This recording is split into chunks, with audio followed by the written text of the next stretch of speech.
आष्टी तालुक्यातून एक मोठी ब्रेकिंग बातमी समोर येते. आष्टीत मोठा अपघात झाला असून प्रसिद्ध कीर्तनकार हरिभक्त पारायण श्रीहरी पुरी महाराज यांच्या पत्नी व मुलगा या अपघातात त्यांचा मृत्यू झाल्याचं समजतंय.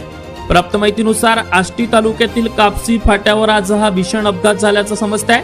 कारने टिप्परच्या समोरासमोर झालेल्या धडकेत कारने पेट घेतल्याने मायलेकराचा जागीच होरपळून मृत्यू झालाय. या अपघातात आष्टी पंचायत समितीचे ग्रामसेवक तसेच प्रसिद्ध कीर्तनकार हरिभक्त पारायण श्रीहरी पुरी महाराज यांच्या पत्नी पुष्पा पुरी वय वर्ष 42 आणि मुलगा ऋषिकेश पुरी वय वर्ष 25 यांचा दुर्दैवी मृत्यू झालाय. ते आष्टीहून बीडकडे जात भरधाव वेगाने येणाऱ्या टिप्परने त्यांच्या कारला जोरदार धडक दिली. धडक इतकी भीषण होती की कारने तात्काळ पेट घेतला आणि दोघांनाही बाहेर पडण्याची संधी मिळाली नाही. घटनेनंतर पोलीस आणि अग्निशमन दलाने घटनास्थळी धाव घेतली, मात्र कारमध्ये मृतदेह अडकले असल्याने त्यांना बाहेर काढण्यासाठी 1.5 ते 2 तास प्रयत्न करावे लागले.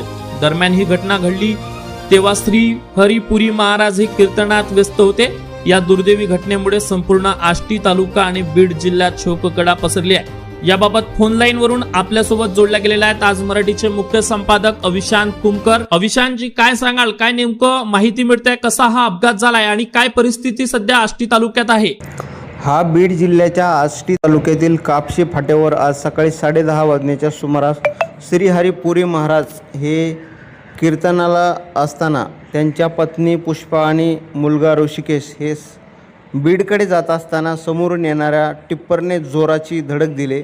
धडकीमध्ये कारने पेट घेतला आणि पेट घेतल्यानंतर गाडीत असणाऱ्या पुष्पा आणि ऋषिकेश यांना कुठलीही संधी बाहेर पडण्यासाठी मिळाली नाही, त्यामुळे त्यांचा होरपळून मृत्यू झाला आहे. घटनास्थळी अग्निशामक दलाची गाडी जवळच असणारे नागरिकांनी धाव घेतली, परंतु त्यांना आग इतकी भयानक होती की त्यांना बाहेर काढणं अतिशय मुश्किल झालं होतं.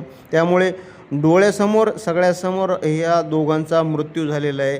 अत्यंत दुर्दैवाची घटना घडली आहे. तर दुसरीकडे श्री हरिपुरी हे आष्टी पंचायत समिती अंतर्गत ग्रामसेवक म्हणून काम करत आहेत आणि हबप्पा म्हणूनही ते चांगले प्रसिद्ध आहेत, प्रसिद्ध कीर्तनकार आहेत. एकीकडे कीर्तन करत असताना महाराजांच्या पत्नी आणि मुलाचा दुर्दैवी अंत झाल्याने संपूर्ण आष्टी तालुक्यात नव्हे तर बीड जिल्ह्यात हळहळ व्यक्त करण्यात येत असणारी घटना आज सकाळच्या सुमारास घडली आहे.